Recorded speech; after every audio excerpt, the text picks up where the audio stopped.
Hey everybody, welcome to episode 4 of Ask Dr. Testosterone, starring Dr. George Touliatos, author of the book Bodybuilding, the Good, the Bad, and the Ugly, available on his website, gtool.com, as well as Amazon. Dr. Touliatos is also a contributor every month now to Muscular Development Magazine. We're very grateful for that. Contributed to many other books and magazines and journals and so forth. How are you today, Doctor? I'm fine, Ron. Good morning. Have a nice week and a good month. So who else? We got Kevin Levroni is over there in Athens, Greece right now. Yeah, Levroni was he had an appearance in during the weekend. Actually, it was Friday and Saturday, and he was presented by the sponsor who distributes his supplements brand, the Lebron series. And now he told me that he's heading towards the FIBO in Köln for the expo, you know. Yeah. I think everybody's over there now, I believe. Yeah, he was very friendly and down to earth, you know, open up to everybody. And I had the pleasure to give him my book. Actually, I met him 3 years ago in FIBO. It was the first time I went, and it was his comeback in 2016. Yeah. He's in pretty good shape, yes. And yeah, lots of people want to meet Kevin. Yes. Yeah, if you look at his Instagram, everywhere he goes on these international tours especially, there's mobs and mobs of people waiting to see him. Yeah. He's a legend. He did this comeback for his fans, for his company. He was pretty successful. Yeah, because I'm always wondering, where is Kevin now? Because he does these tours and he's gone for months at a time. He's like all over Europe, Asia, Australia. He goes everywhere, that guy. So Athens, Greece for now. All you guys in Greece get to see Kevin, or maybe you got a chance anyway. I got to get to questions. We've got a lot of questions for you. This is a very popular show already. We're getting so many questions. I almost feel bad because you can't answer them all, unfortunately. I think you do the same with Dr. O, right? Yeah. Asking, But you're getting more questions, and it's because you know Dr. O'Connor. He can't ethically, in the United States as a doctor, tell people how to use steroids. So. And people always want that, and now they have access to you, and you're providing. But I don't give blessing either. But the point is that I talk with preventing rules in order to know and take care of yourself. I mean, these guys are on steroids anyway. They're using them anyway. You're not telling anybody. We're not saying go out and get steroids and use them.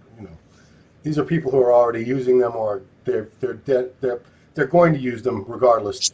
Safety and prevention, yes. Yeah, you're helping them. You're helping them do it a little safer, for sure. Okay, question 1, and I have to preface, my face is a little red right now because I just came in from walking my dog out in 35-degree weather for 45 minutes, so this is not a steroid-induced redness. So question number 1, my question is, why is my face and chest always so red? Is it from increased blood volume / perfusion from bodybuilding? I'm red in those areas all the time, not just when working out. I'm on doctor-prescribed TRT, 200 milligrams a week of tescipionate, taken subcutaneously in 2 weekly injections of 100 milligrams each. My girlfriend made the comment, why are all you guys in the gym on TRT always so red? I do not have high blood pressure. Readings are consistently in the 125/85 range. I phlebotomize about 3 times per year, and my hemoglobin / hematocrit are 16.2 and 47 respectively. I'm 55 years old, 5'8", 215 pounds, been on TRT for 8 years, bodybuilding since my teens. I'm not on any other PEDs. My supplements are just fish oil, creatine, and branched chain amino acids. I don't use any pre-workout or vasodilation stuff. I do take a baby aspirin every day. Thanks. So why is his face so red, Doc? So first of all, we have to know that testosterone stimulates nitric oxide, which is a vasodilator substance. This is why testosterone is so helpful to the cavernous bodies of the penis, and we have this erection effect with the blood flow, something like also that does the Viagra and the Cialis pills. Then there are some drugs that this guy might have used, which is tamoxifen, that induces flushing, and also to women that have breast cancer and use tamoxifen as an anti-estrogen. So it's among the side effects in the paper inside of the drug enclosed. Third, we know that niacin, which is vitamin B3, and vitamin B3 is included in many food sources, can react to this flushing effect. And we know that we use niacin in order to boost HDL, and as soon as we get niacin, 100 milligrams, we get this flashing like a lobster we become, and itchy. Now, another thing would be, of course, erythrocytosis and high blood volume and high viscosity of the blood, and mainly high hematocrit and hemoglobin, which is a factor, and also blood pressure.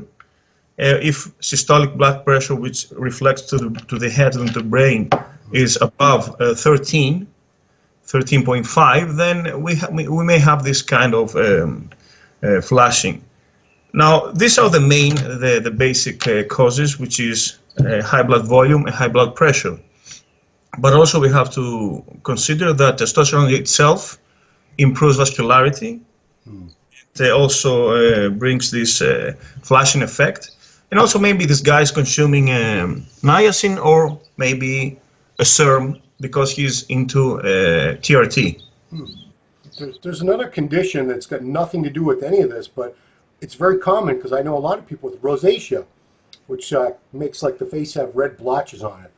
Are you familiar with rosacea? No. Yeah, I think it's a skin condition, but a lot of people have red faces all the time. Inflammation? You mean inflammation? I don't know if it's inflammation, but like I have a sister-in-law that she always has a red face, like an apple, and it's Is she blonde, and she gets to the sun, and then she's kind of fair-skinned, yeah. So that could be same with me. I don't get very dark brown in the summer. I get reddish and then brownish, but not like the brunette people. Okay. I thought Greek people all got great tans. No, not true. No? Okay. Question number 2. I'm 31 years old, training for about 8 or 9 years. I'm 5'7", about 11% body fat. I plan on doing my first lean bulk cycle of test propionate 400 milligrams per week, 1 through 10, and turinabol at 30 to 40 milligrams per week, 1 through 4 or 1 through 6. I assume these are the weeks he's referring to. I'll also be running finasteride at 1 milligram per day, along with Nizoral shampoo every other day, and minoxidil twice per day, with a 4-week PCT consisting Nolvadex alone. The reason I picked this cycle and dosage is because it's the most hair-friendly cycle I could think of. I can't get Anavar.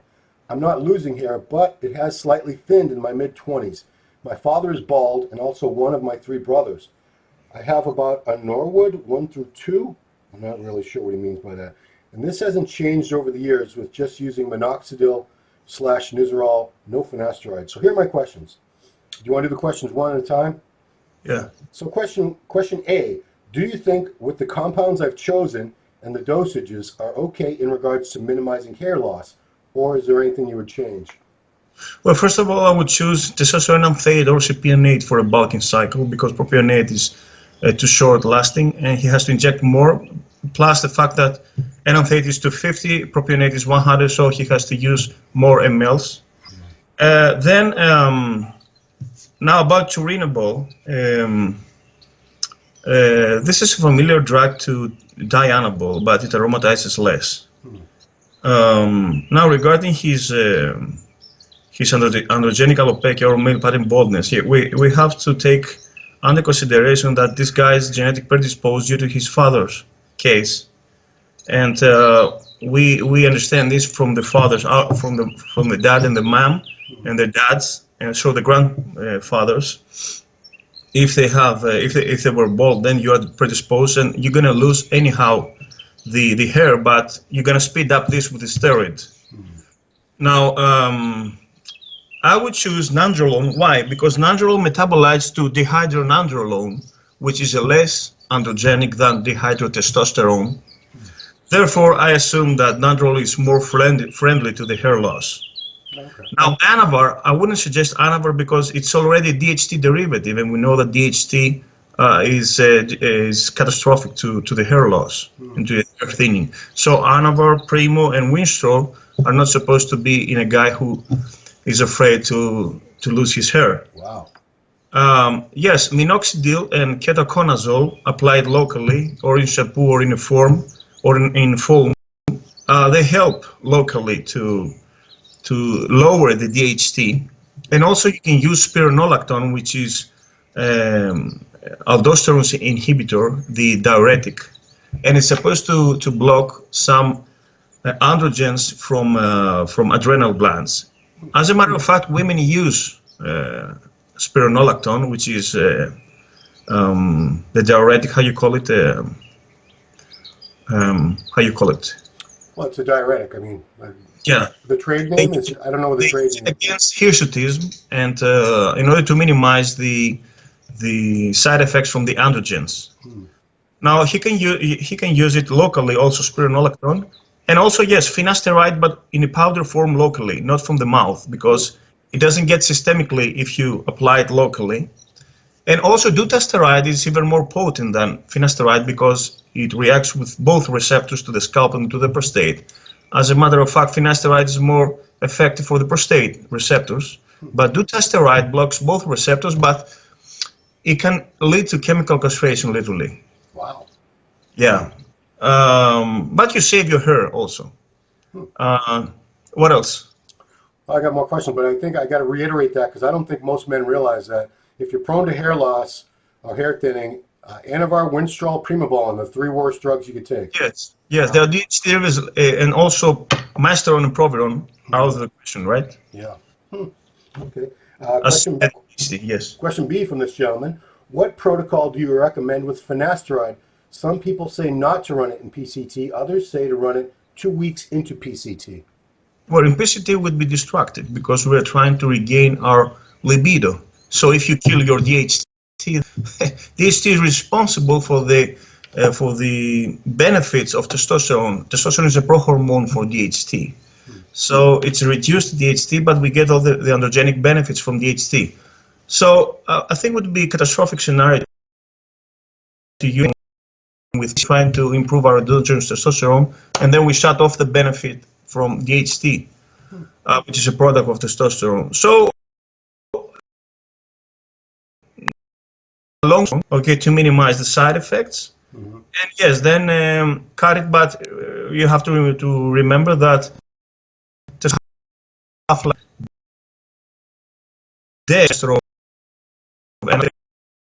at least get rid of the substance from your system. Okay.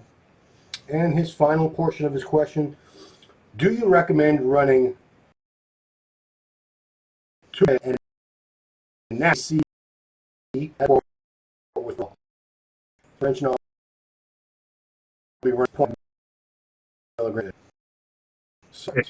This it's actually bile salts. They're very useful, but under cholestasis. They're not anemia and pharmaceutical hepatitis if cholestatic disease and jaundice does not appear.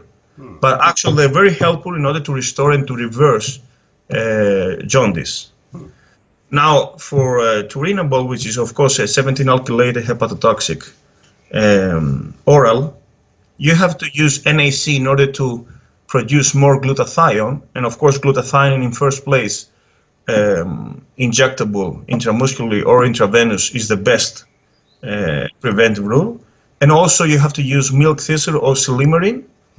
Also rejuvenates and improves also glutathione levels. And Li52 from Asia, from I think India, yes, Himalaya, it's also very good. It's a combination of herbs. Alpha lipoic acid is supposed also to clean the liver. And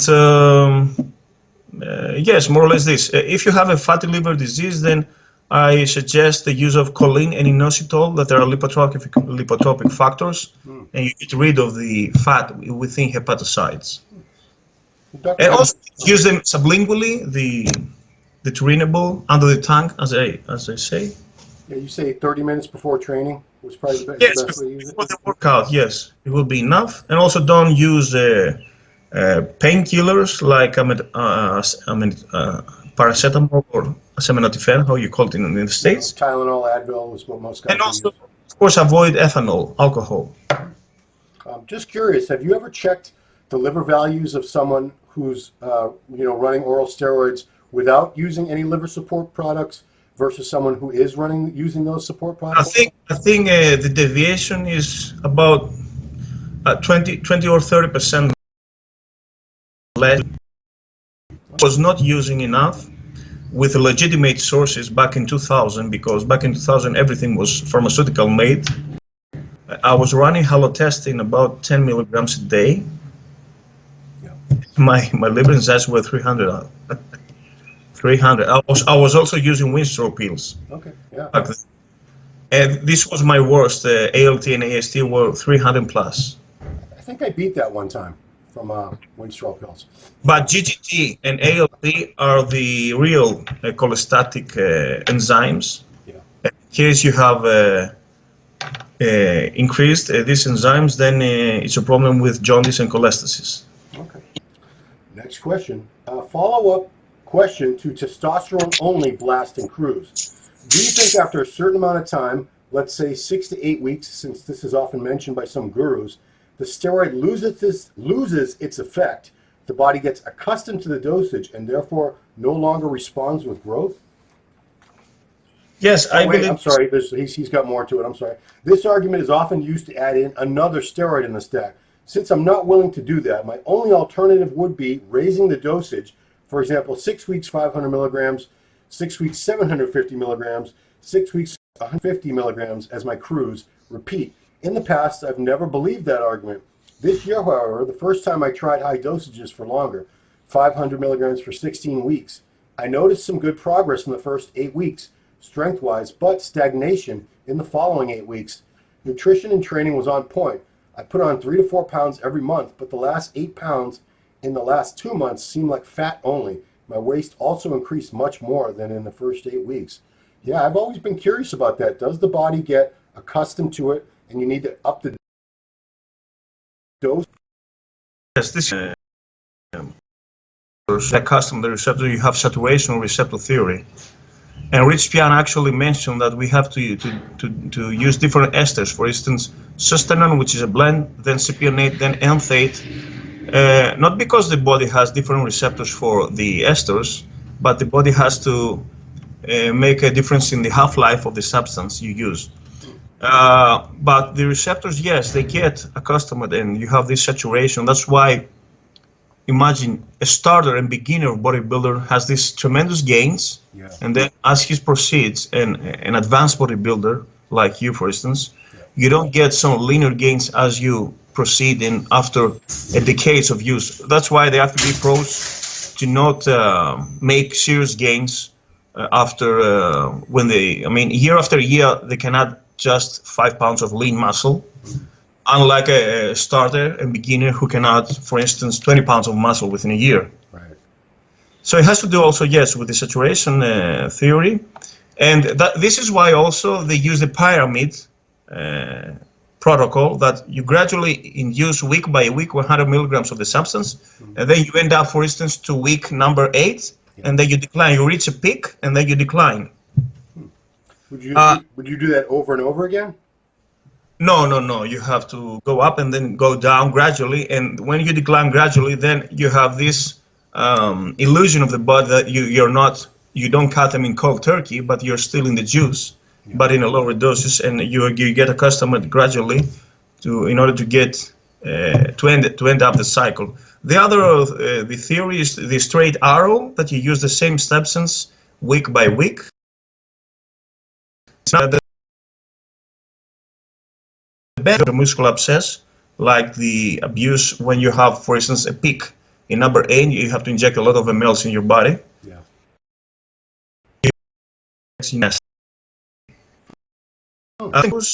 I think we discussed this in the previous episode, Yeah. and I suggest it's 250 a cruise and 1,000 blast.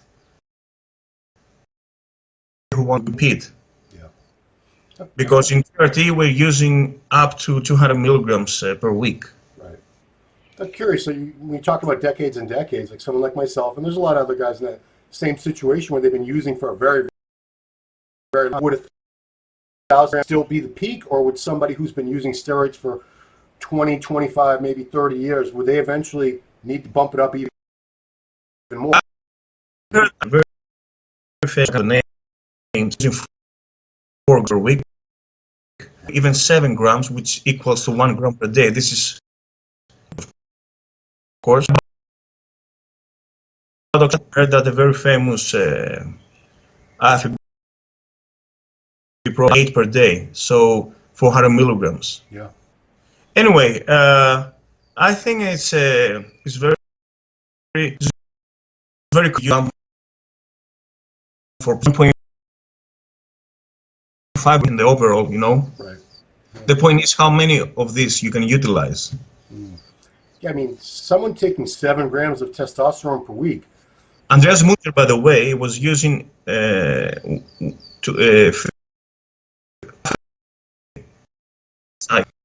he overacted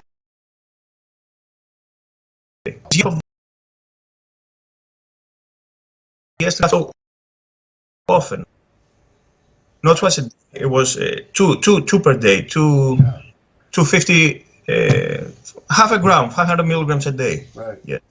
I mean, you just mentioned somebody who was taking 7 grams of testosterone a week. I can't imagine any. I was told that.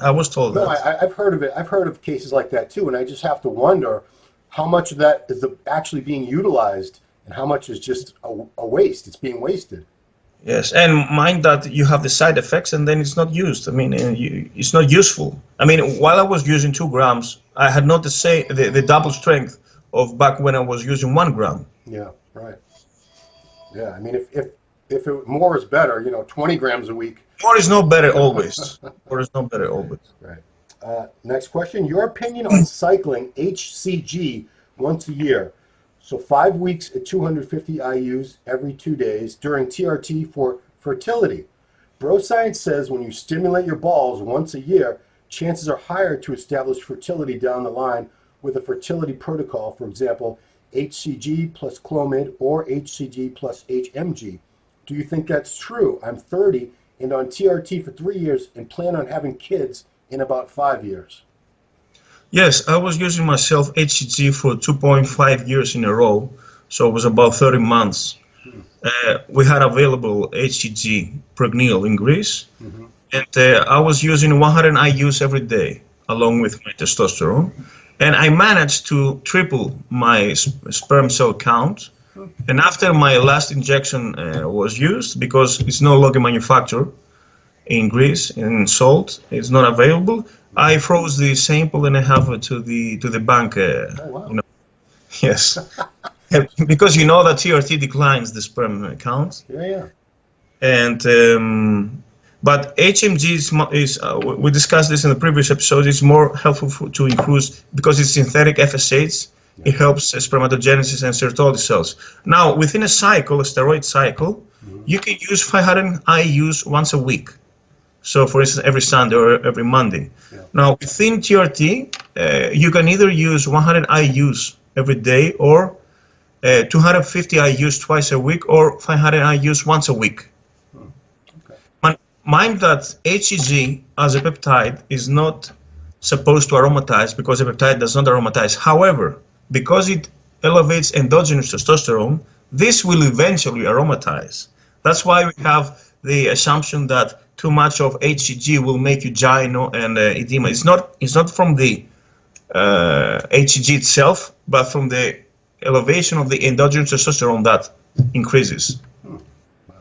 So you could be 100 years old and you meet some new woman and you could take that sample out and have a baby. That's crazy. Wow.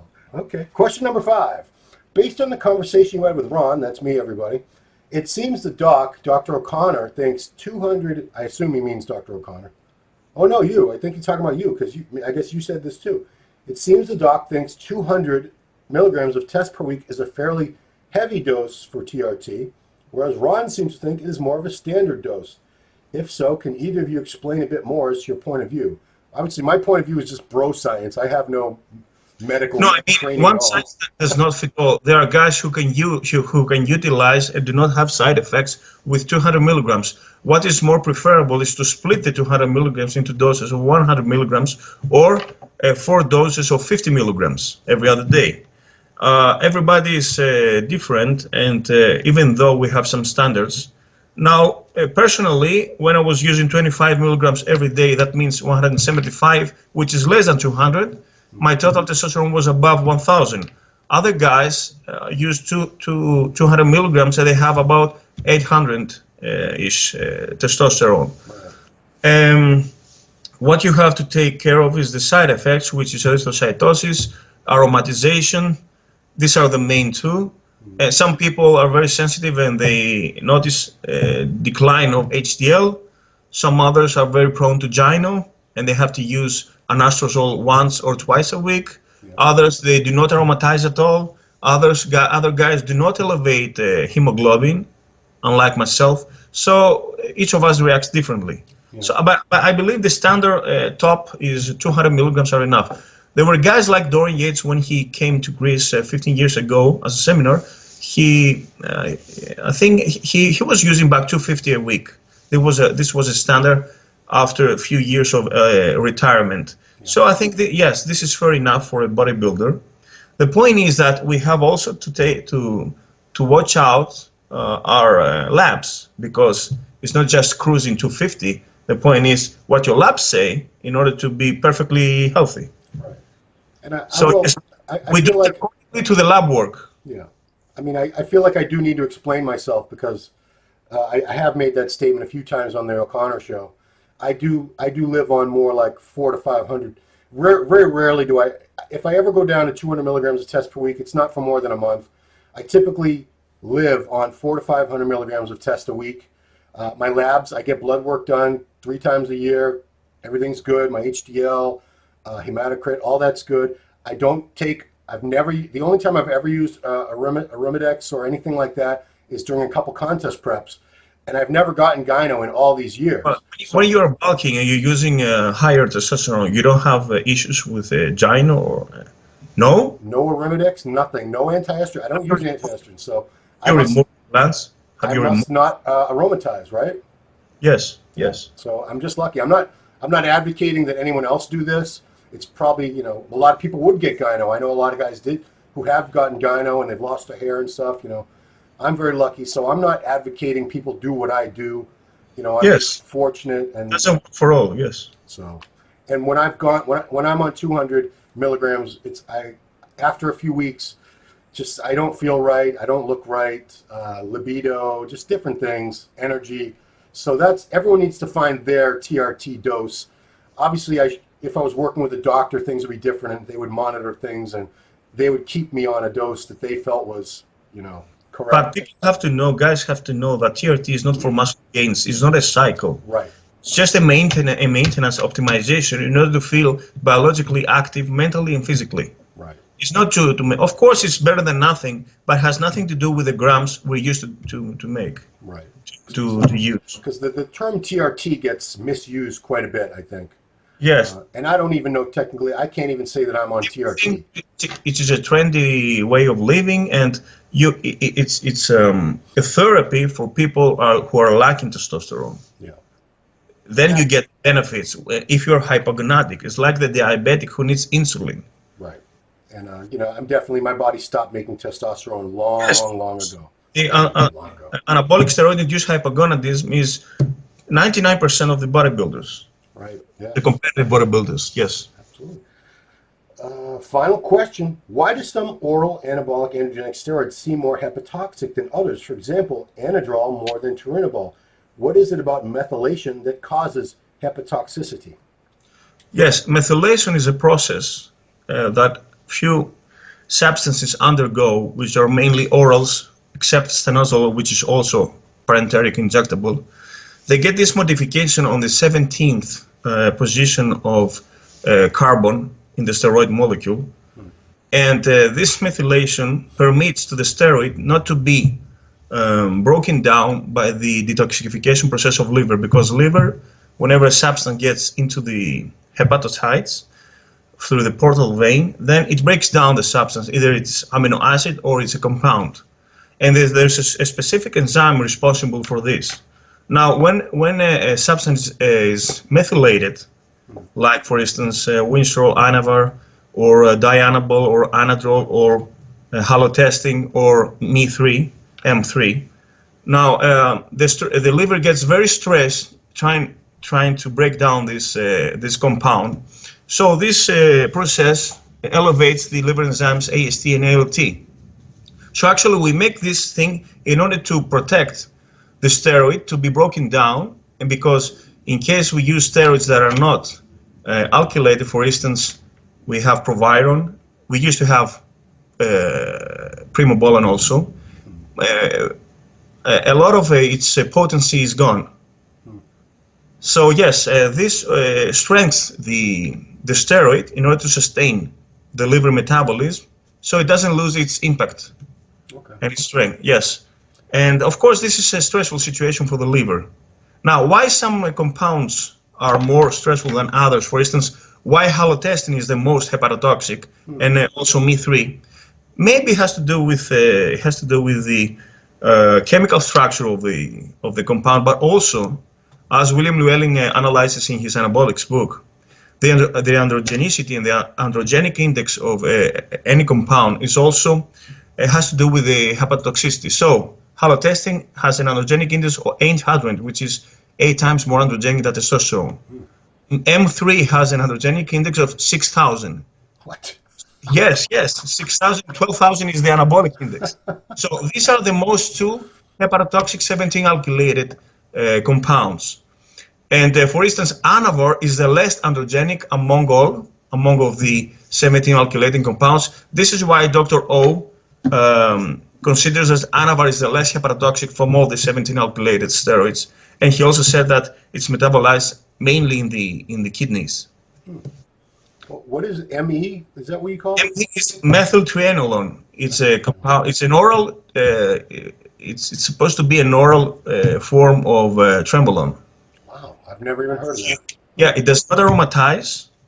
And William says that in 1 milligram within 4 weeks, you can get to jaundice and cholestasis.